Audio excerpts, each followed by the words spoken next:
નમસ્કાર વિદ્યાર્થી મિત્રો, મારી યુટ્યુબ ચેનલમાં બધા જ વિદ્યાર્થી મિત્રોનું સ્વાગત છે।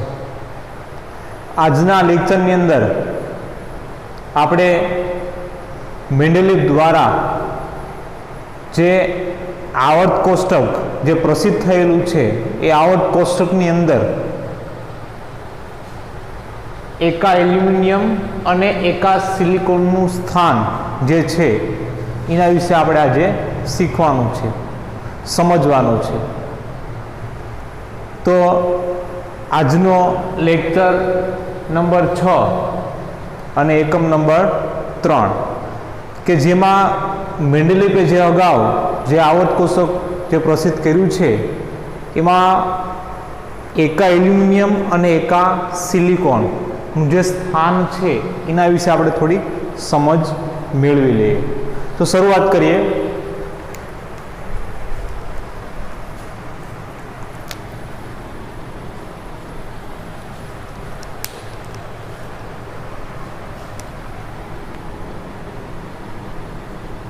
હજુ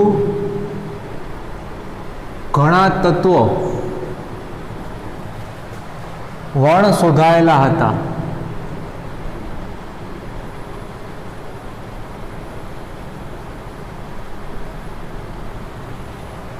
હજુ ઘણા તત્વો વર્ણ શોધાયેલા હતા એટલે શું? તો કે જે ઘણા તત્વો છે, આપણું જે આવર્ત કોષ્ટક છે જે મેન્ડેલિવ દ્વારા પ્રસિદ્ધ થયેલું છે એ આવર્ત કોષ્ટકની અંદર જે ઘણા જે તત્વો છે એ ઘણા તત્વો વર્ણ શોધાયેલા હતા। એટલે કે એવા તત્વો છે કે જેની વૈજ્ઞાનિકોએ આગાહી કરી હતી। મેન્ડેલિવે અને ઘણા વૈજ્ઞાનિકોએ એ તત્વો માટે આગાહી કરી હતી, પણ એ જે તત્વોના જે ભૌતિક અને રાસાયણિક ગુણધર્મો છે એ સંપૂર્ણપણે જાણી શક્યા નહોતા। એટલે એની શું કરતા? એ લોકો આગાહી કરતા। એટલા માટે આપણે કહી શકીએ કે હજુ ઘણા તત્વો છે કેવા હતા? વર્ણ શોધાયેલા હતા। તેથી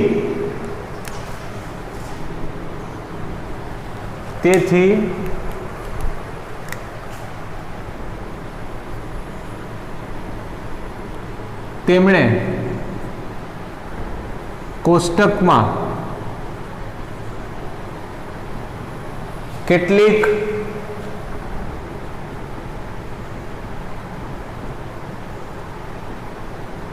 ખાલી જગ્યા રાખી હતી।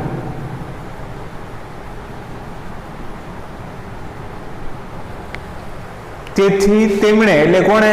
મેન્ડેલિવે જે આવર્ત કોષ્ટક છે એ આવર્ત કોષ્ટકમાં કેટલીક ખાલી જગ્યાઓ રાખી હતી, કેમ કે એણે જે તત્વો જે વર્ણ શોધાયેલા હતા એની શું કરી હતી? ખાલી આગાહી જ કરી હતી ને આગાહી થયા બાદ એ તત્વોનું જ્યારે સંપૂર્ણપણે જ્યારે માહિતી મેળવે તો એ માહિતી મેળવ્યા બાદ એ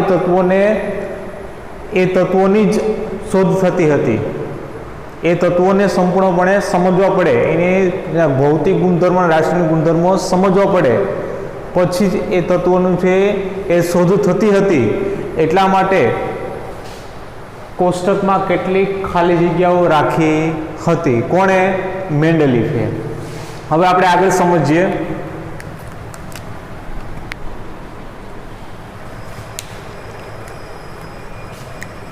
દાખલા તરીકે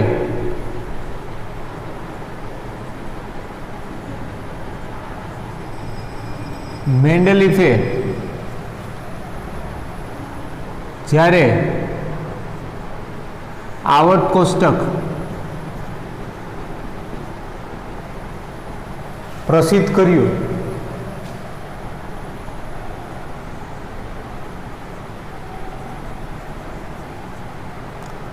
કર્યું હતું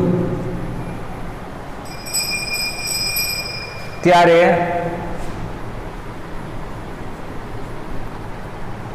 ગેલિયમ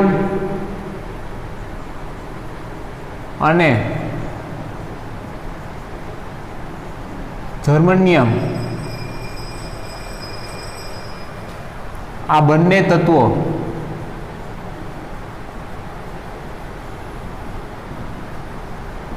વર્ણ શોધાયેલા હતા.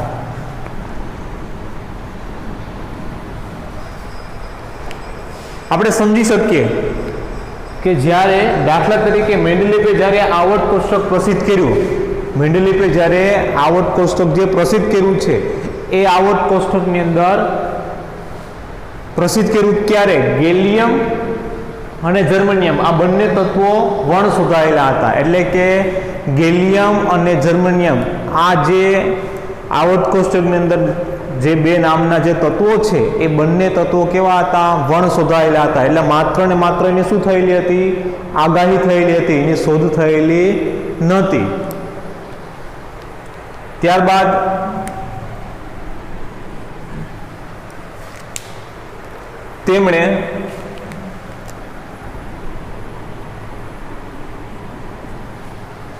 તેમણે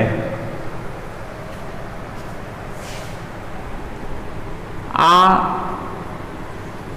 વર્ણ શોધાયેલા બંને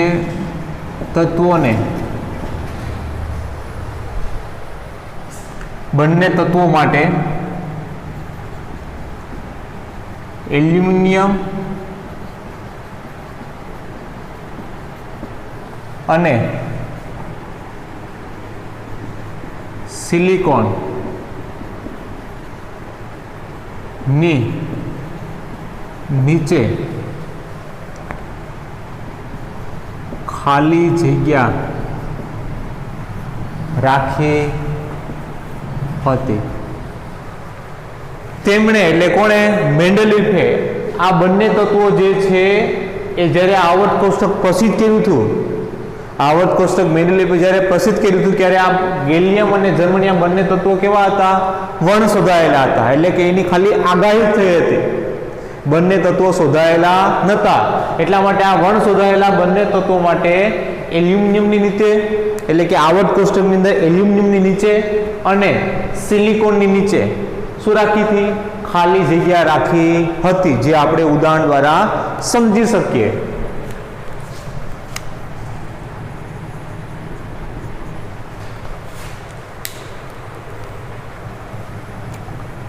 આવર્ત નંબર 2 ની વાત કરીએ તો એમાં boron, carbon, nitrogen, oxygen, fluorine અને નિયોન. આપણે વાત કરી ગયા કે આવર્ત 7 હોય છે, એમાં આવર્ત નંબર 2 ના શબ્દો છે boron, carbon, nitrogen, oxygen, fluorine અને નિયોન. એ જ પ્રમાણે આવર્ત 3 ના સભ્યો તો કે aluminium, silicon, phosphorus, sulphur, chlorine અને આર્ગોન. અને એ જ પ્રમાણે આવર્ત નંબર 4 ના સભ્યો. તો અહીંયા આપણે વાત કરી ગઈ કે મેન્ડેલિફે જ્યારે આવર્ત કોષ્ટક પ્રસિદ્ધ કર્યું ત્યારે ગેલિયમ અને જર્મનિયમ બંને તત્વો કેવા હતા? વર્ણ શોધાયેલા હતા. એટલે માત્ર ને માત્ર શું થઈ હતી? આગાહી થઈ હતી. એ આગાહી થઈ એટલા માટે આ વર્ણ શોધાયેલા બંને તત્વો માટે એલ્યુમિનિયમની નીચે એટલે એલ્યુમિનિયમ નીચે અહીંયા અને સિલિકોનની નીચે શું રાખી હતી? ખાલી જગ્યા રાખી હતી. કોણે રાખી હતી ખાલી જગ્યા? તો કે મેન્ડેલિફે. પછી અહીંયા ફોસ્ફરસની નીચે શું આવશે? આર્સેનિક. સલ્ફરની નીચે શું આવશે? સેલેનિયમ. ક્લોરીન નીચે શું આવશે? બ્રોમિન. અને આર્ગોન નીચે શું આવશે? ક્રિપ્ટોન. અને આપણે આમાં સમજી શકીએ કે જેમ આવર્ત 7 હોય છે એમ સમૂહ પણ કેટલા હોય છે? 18 હોય છે. તો બોરોન જે છે એ સમૂહ નંબર 13 નું સભ્ય છે. સમૂહ નંબર 14 માટે કાર્બન, નાઇટ્રોજન સમૂહ નંબર 15, ઓક્સિજન સમૂહ નંબર 16, ફ્લોરિન સમૂહ નંબર 17 અને નિયોન છે સમૂહ નંબર 18. આ પ્રમાણે આપણે સમજી શકીએ. તો હવે તમે સમજી ગયા હશે કે વર્ણ શોધાયેલા બંને તત્વો માટે એલ્યુમિનિયમની નીચે આવર્ત નંબર 4 માં અને સિલિકોનની નીચે આવર્ત નંબર 4 માં શું રાખી હતી? ખાલી જગ્યા રાખી હતી. કોણે? મેન્ડેલિફે. અને આગળ આપણે સમજીએ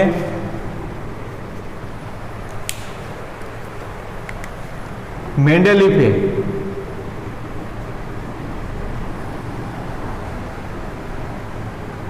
આ બંને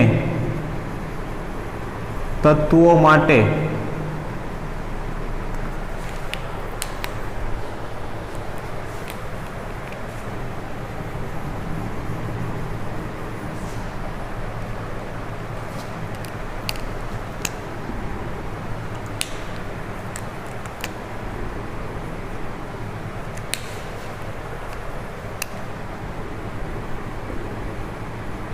મેન્ડેલીફે આ બંને તત્વોને અનુક્રમે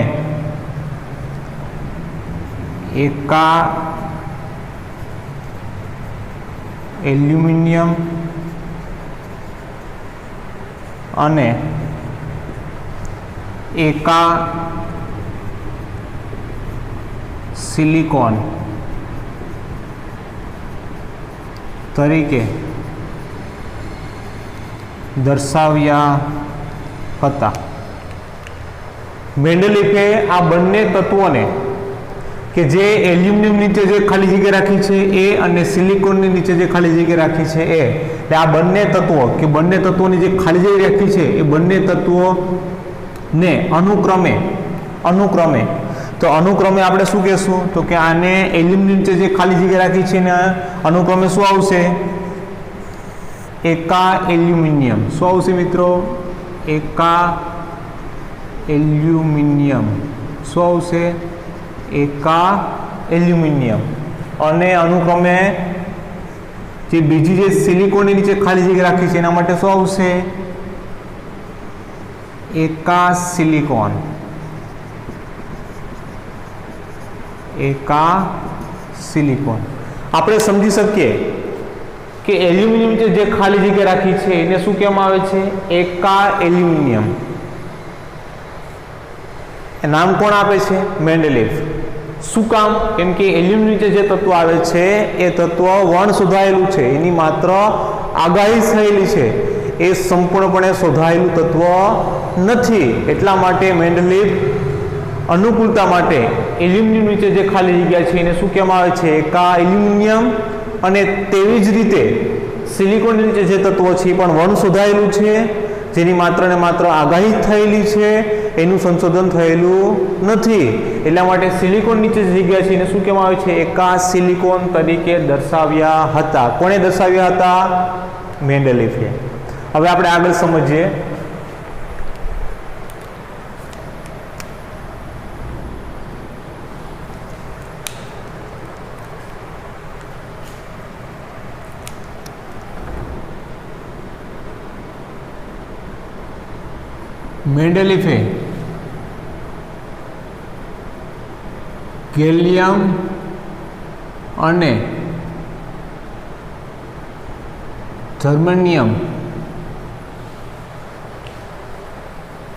મેન્ડેલીફે ગેલિયમ અને જર્મનિયમ ના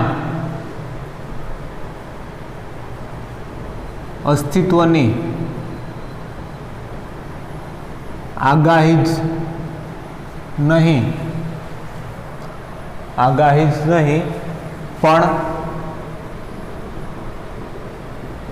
તેમના કેટલાક સામાન્ય ભૌતિક ગુણધર્મો પણ દર્શાવ્યા હતા.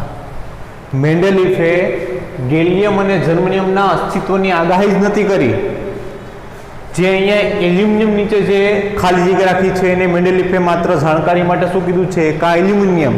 ને સિલિકોન નીચે જે જગ્યા રાખી છે એને માત્ર જાણકારી માટે શું કીધું છે? એકા સિલિકોન.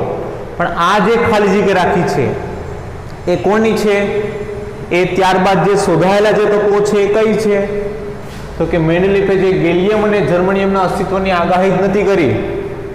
જે અહીંયા ગેલિયમ આવશે જે ખાલી જગ્યા રાખી છે, જે ત્યારબાદ શોધાઈ જાય છે, જ્યારે શોધાણા નહોતા ત્યારે માત્ર શું કહેવામાં આવતું હતું? એકા એલ્યુમિનિયમ. તો જ્યારે શોધાઈ ગયા ત્યારે એકા એલ્યુમિનિયમ તરીકે શું આવશે? ગેલિયમ. અને અહીંયા પણ જ્યારે શોધાઈ ગયા પછી એકા સિલિકોન તરીકે શું આવશે? જર્મેનિયમ. એટલે આપણે એની વાત કરીએ છીએ. એટલે મેન્ડેલિફે ગેલિયમ અને જર્મનીના અસ્તિત્વની આગાહી જ નથી કરી, આના બેના અસ્તિત્વની આગાહી જ નથી કરી, પણ તેના કેટલાક સામાન્ય ભૌતિક ગુણધર્મો પર દર્શાવ્યા હતા. આ બંનેના કેટલાક સામાન્ય જે ભૌતિક ગુણધર્મો છે, જે ફિઝિકલ પ્રોપર્ટી છે, એ પણ એમણે દર્શાવી હતી ને જે આપણે કોષ્ટક સ્વરૂપે આપણે સમજવાની છે, શીખવાની છે. તો આપણે એ પણ જોઈ લઈએ.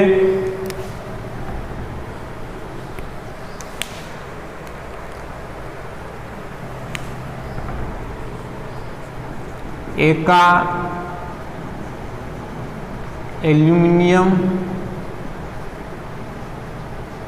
અને એકા સિલિકોન તત્વના ગુણધર્મ અંગે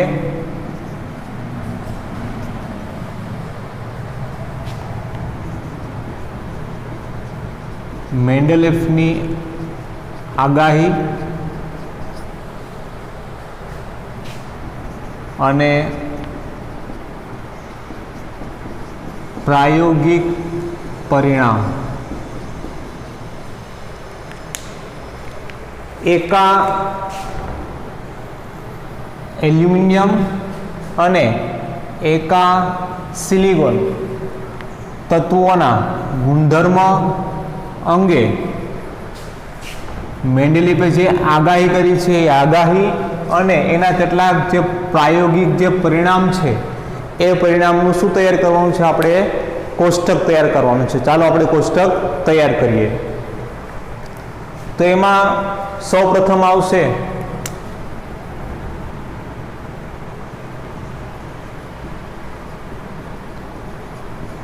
પરમાણ્વીય ભાર. શું આવશે? પરમાણ્વીય ભાર. એના પછી આવશે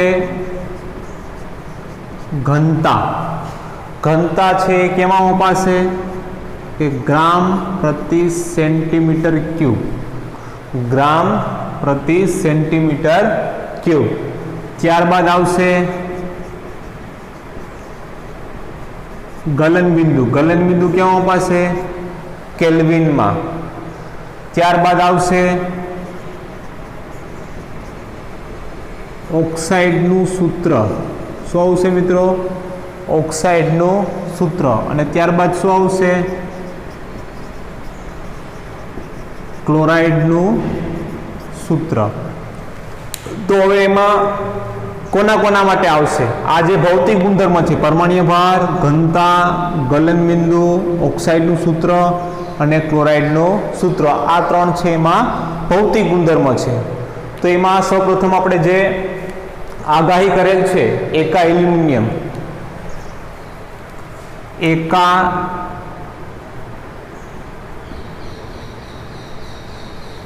એલ્યુમિનિયમ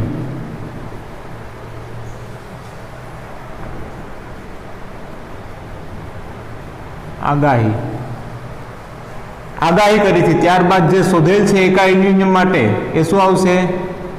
તો કે આવશે ગેલિયમ. આ શોધેલ તત્વો છે.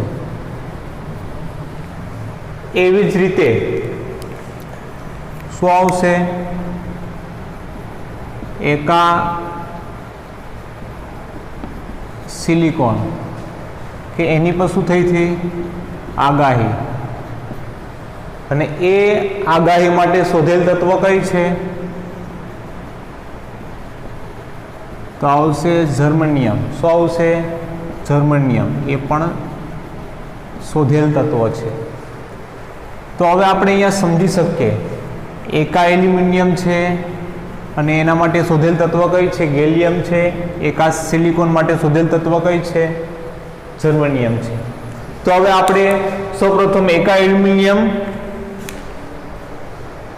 ને એના માટે જે આગાહી કરેલ છે ને એના માટે શોધેલ તત્વ કઈ છે? ગેલિયમ. તો એના માટે આપણે સમજી લઈએ.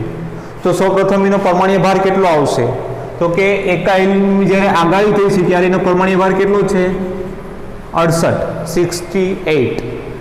અને જ્યારે એ તત્વની આગાહી થઈ હતી ત્યારે એનો પરમાણ્વીય ભાર કેટલો હતો? 68 હતો. પણ એની જ આસપાસ જ્યારે શોધાયેલું તત્વ છે એનો પરમાણ્વીય ભાર કેટલો થાય છે? 70. આપણે સમજી શકીએ કે આગાહી થઈ હતી ત્યારે એનો પરમાણ્વીય ભાર કેટલો હતો? આગાહી થઈ ત્યારે આપણે શું કહેતા હતા? એલ્યુમિનિયમ નીચે જે સ્થાન છે એને શું કહેતા હતા? એકા એલ્યુમિનિયમ. ત્યારબાદ એ શોધાઈ ગયું તો એ તત્વ કઈ છે કે જેની આગાહી તરીકે આપણે શું કહેતા હતા? એકા એલ્યુમિનિયમ. પણ ત્યારબાદ એ શોધાઈ ગયું તો શું કહેતા હતા આપણે? ગેલિયમ. તો ત્યારબાદ એનો પરમાણ્વીય ભાર કેટલો થઈ જાય છે? 70. હવે આપણે વાત કરીશું ઘનતાની. તો કે ઘનતા કેટલી થશે? તો કે ઘનતાની અંદર આપણે સમજી શકીએ કે ઘનતા થશે 5.9. કેટલી થશે એની? 5.9. ક્યારે? તો કે જ્યારે એકા એલ્યુમિનિયમ કહેતા કે જ્યારે એની આગાહી થઈ હતી પણ એ આગાહી બાદ એ શોધાઈ ગયું તત્વ તો ક્યારે કેટલી થઈ ગઈ એની? 5.94. તો આપણે તો સમજી શકીએ કે 5.9 ને 5.94 એ બંને એક જ થયા. ત્યારબાદ એનું ગલન બિંદુ. તો જ્યારે એકા એલ્યુમિનિયમ જે આગાહી થઈ હતી ત્યારે એનું ગલન બિંદુ કેવું હતું?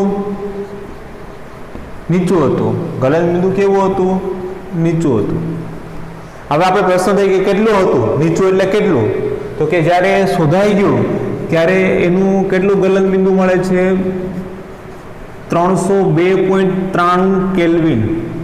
તો હવે આપણે સમજી શકીએ કે આ ગલન બિંદુ છે એ નીચું થયું છે. કેમ કે આપણે બધાને ખબર છે કે 0 સેલ્સિયસે કેટલા કેલ્વિન થાય? 273 કેલ્વિન થાય.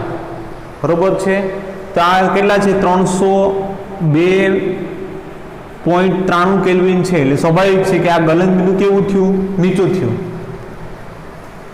હવે ઓક્સાઇડનું સૂત્ર એટલે કે ઓક્સાઇડ સાથે તત્વો સંયોજાય એનાથી સૂત્ર બનાવે છે જેને આપણે શું કહી શકીએ? ઓક્સાઇડનું સૂત્ર. તો આગાહી થઈ ક્યારે એકા એલ્યુમિનિયમ હતું તો ક્યારે એકા એલ્યુમિનિયમને આપણે કોના વડે દર્શાવીએ? E વડે.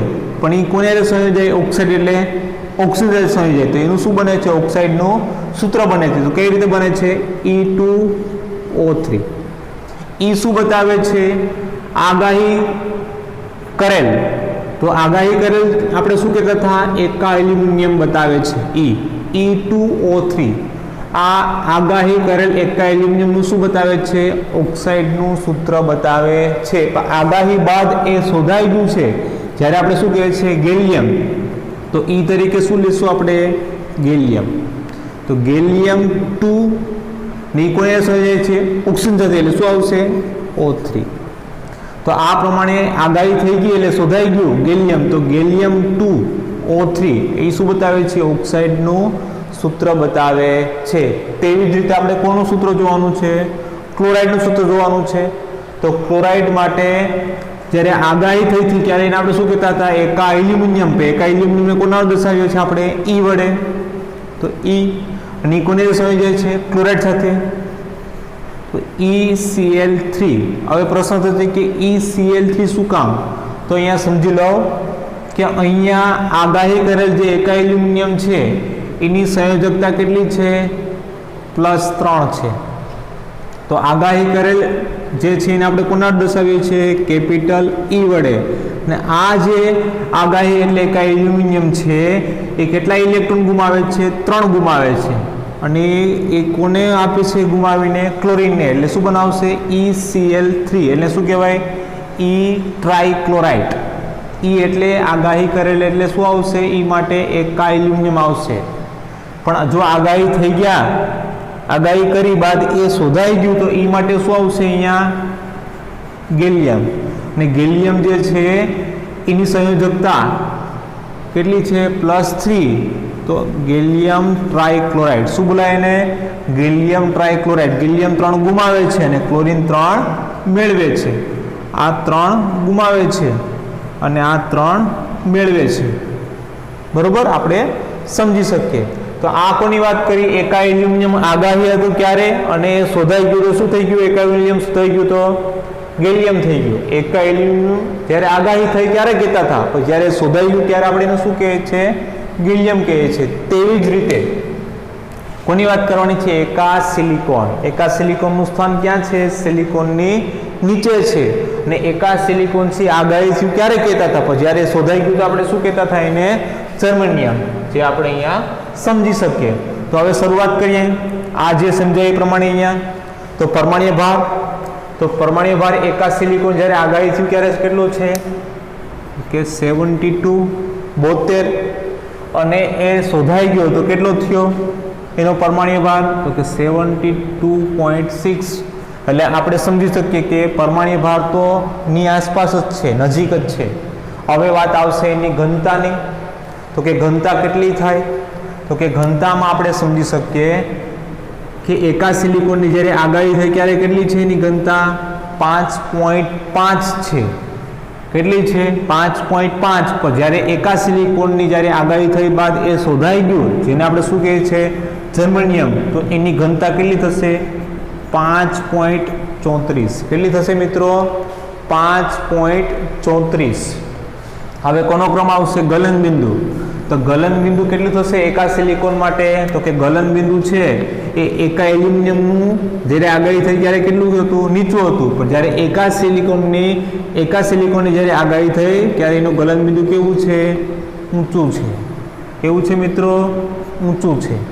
તો આગાહી થઈ ત્યારે આવું માની લીધું કે ઊંચું છે, પણ જ્યારે શોધાઈ ગયું જે જર્મનિયમ તત્વ ત્યારે એનું ગલન બિંદુ કેટલું છે? 1321 કેલ્વિન. કેટલું મળ્યું છે? 1321 કેલ્વિન. આપણે સમજી શકીએ કે 302 અને 1321 વચ્ચે ડિફરન્ટ છે. 302 છે ગલન બિંદુ નીચું બતાવે છે એકા એલ્યુમિનિયમ માટે.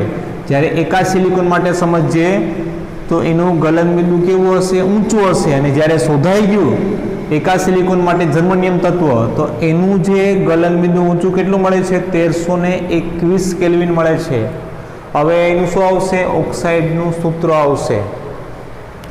તો એકા સિલિકોન માટે શું આવશે? E. અને કોની હારે સંયોજાય છે?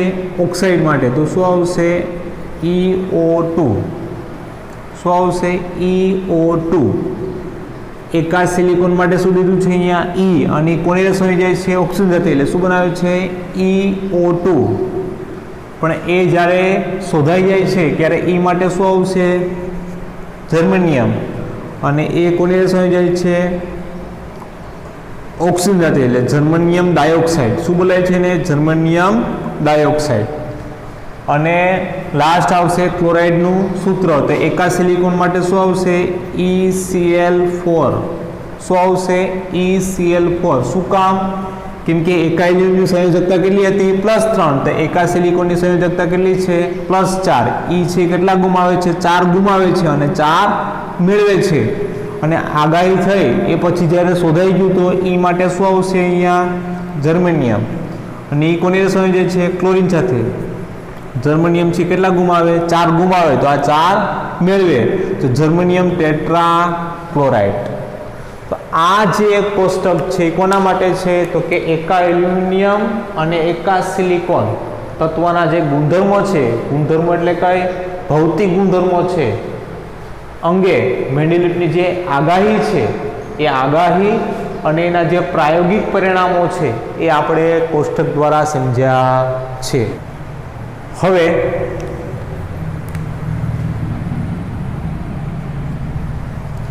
મેન્ડેલિફની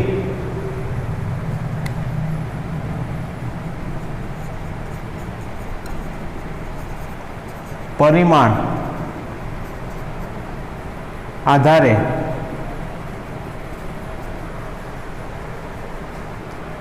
આગાહી કરવાની હિંમત અને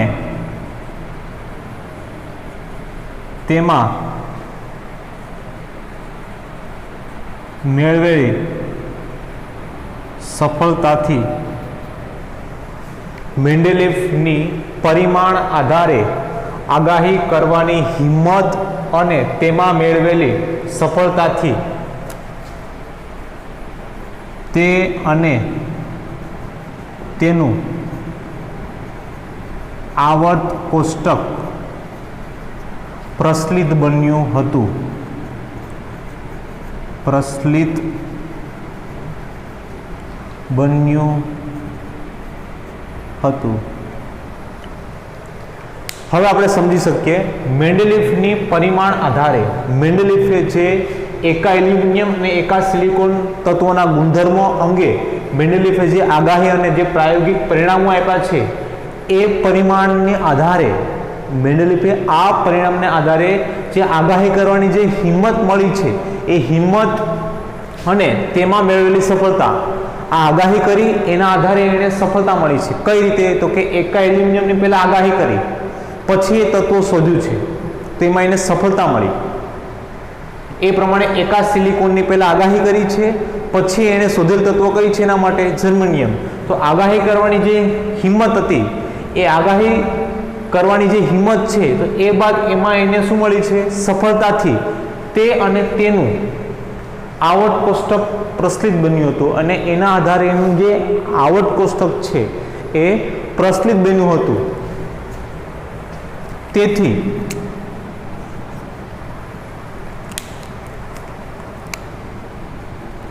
તેથી ઈસવીસન 1905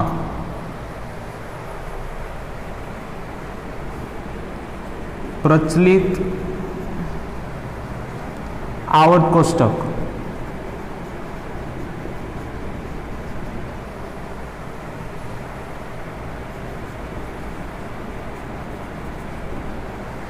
મેન્ડેલિફ દ્વારા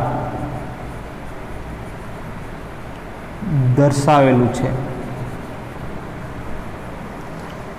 ઈસવીસન 1905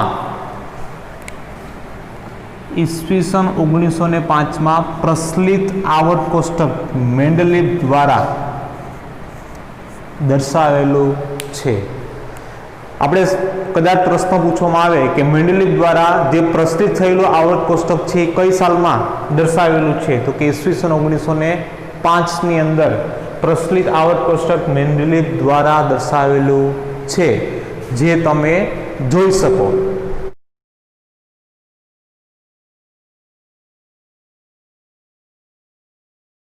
હવે આપણે ફરી એકવાર આવર્ત કોષ્ટકની અંદર એકા એલ્યુમિનિયમ અને એકા સિલિકોનનું સ્થાન સમજી લઈએ. તો શરૂઆત કરીએ. હજુ ઘણા તત્વો વણ શોધાયેલા હતા. ઘણા બધા જે તત્વો છે એ માત્ર ને માત્ર એની આગાહી થયેલી હતી, એ તત્વો શોધાયેલા નહોતા. તેથી તેમણે એટલે કે મેન્ડેલિફે કોષ્ટકમાં કેટલીક ખાલી જગ્યાઓ રાખી હતી. જેમ કે આ એક કોષ્ટક છે જે મેં દર્શાવેલું છે, એમાં એલ્યુમિનિયમ નીચે અને સિલિકોનની નીચે જે કેટલીક ખાલી જગ્યાઓ છે શું કામ રાખી હતી? કેમ કે આ બંને તત્વો છે કેવા હતા? વણ શોધાયેલા હતા, એટલે કેટલીક ખાલી જગ્યાઓ રાખી હતી. દાખલા તરીકે મેન્ડેલિફે જ્યારે આવર્ત કોષ્ટક પ્રસિદ્ધ કર્યું, આ પ્રમાણે આવર્ત કોષ્ટક જ્યારે પ્રસિદ્ધ કર્યું ત્યારે ગેલિયમ અને જર્મનિયમ બંને તત્વો કેવા હતા? વણ શોધાયેલા હતા. ગેલિયમ અને જર્મનિયમ બંને તત્વો કેવા હતા?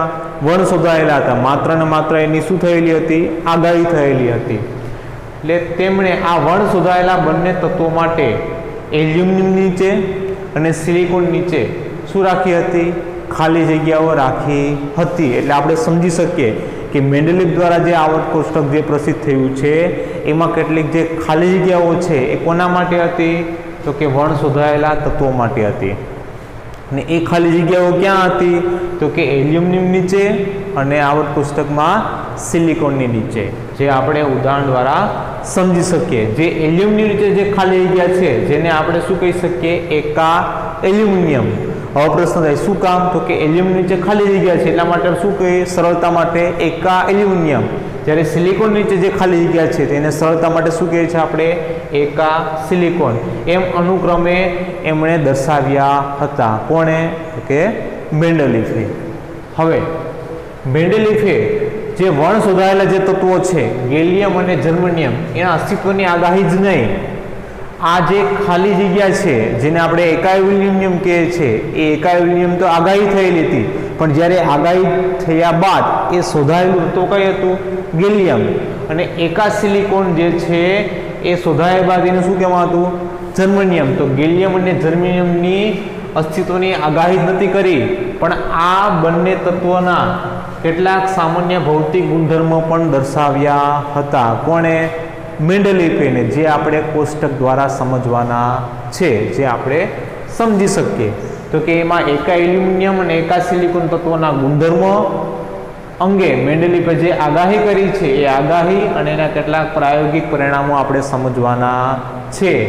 તો એના જે ભૌતિક ગુણધર્મો છે એમાં પરમાણ્વીય ભાર આવશે, ઘનતાનો એકમ શું આવશે? ગ્રામ પ્રતિ સેન્ટીમીટર ક્યુબ. ગલનબિંદુનો એકમ શું આવશે? કેલ્વિન. અને એમાં બે પ્રકારના સૂત્ર છે, એક ઓક્સાઇડનું સૂત્ર છે અને એક ક્લોરાઇડનું સૂત્ર છે. તેમાં એકા એલ્યુમિનિયમ જે આગાહી થઈ હતી અને એ જ પ્રમાણે એકા સિલિકોને પણ આગાહી કરેલી છે. તો એકા એલ્યુમિનિયમ જે આગાહી છે ત્યારે એનો પરમાણ્વીય ભાર કેટલો હતો? એકા એલ્યુમિનિયમની આગાહી થઈ ત્યારે 68 હતો, પણ એ આગાહી બાદ એ તત્વ શોધાઈ ગયું. તો એકા એલ્યુમિનિયમનું જે શોધાયેલું તત્વ કઈ છે? ગેલિયમ. એકા એલ્યુમિનિયમ શોધાયેલું તત્વ કઈ છે? ગેલિયમ. તો સમજી શકીએ કે અહીંયા શું આવશે? ગેલિયમ આવશે. ને આ શોધાયેલું જે ગેલિયમ તત્વ છે એનો પરમાણ્વીય ભાર કેટલો થયો? 70. તો ની આસપાસ છે. હવે આવશે ઘનતા. તો કે એકા એલ્યુમિનિયમ જે આગાહી થઈ ત્યારે ઘનતા કેટલી હતી? 5.9 હતી, પણ જ્યારે ગેલિયમ એ તત્વ એના માટે શોધાઈ ગયું તો એનું કેટલું છે? 5.94. તો ની આસપાસ થયું. એ પ્રમાણે ગલનબિંદુ છે એ એકા એલ્યુમિનિયમ કેવું છે? નીચું છે આગાહી થઈ ત્યારે. પણ જ્યારે એ તત્વ શોધાઈ ગયું તો કેટલું છે? 302.93 કેલ્વિન, એટલે નીચું જ થયું છે. ઓક્સાઇડનું સૂત્ર તો એકા એલ્યુમિનિયમ જે છે એના માટે શું આવશે? Capital E. અને ઓક્સિજન સંયોજન તેનું સૂત્ર શું બને છે? E2O3.